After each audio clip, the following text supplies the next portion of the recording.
Nhận ngủ thuê 800k một giờ. Đặc biệt tôi còn có gói dịch vụ ngủ thử để các bạn gái trải nghiệm miễn phí trước khi đưa ra quyết định chi tiền. Riêng đối với các kiểu tiên nữ từ 18 đến 25 tuổi thì tôi có chính sách mua 1 tặng 10, tức là các em ngoài được ngủ miễn phí. Nhận ngủ thuê 800k một giờ. Đặc biệt tôi còn có gói dịch vụ ngủ thử để các bạn gái trải nghiệm miễn phí trước khi đưa ra quyết định chi tiền. Riêng đối với các kiểu tiên nữ từ 18 đến 25 tuổi thì tôi có chính sách mua 1 tặng 10, tức là các em ngoài được ngủ miễn phí.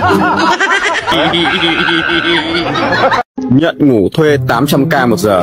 Đặc biệt tôi còn có gói dịch vụ ngủ thử để các bạn gái trải nghiệm miễn phí trước khi đưa ra quyết định chi tiền.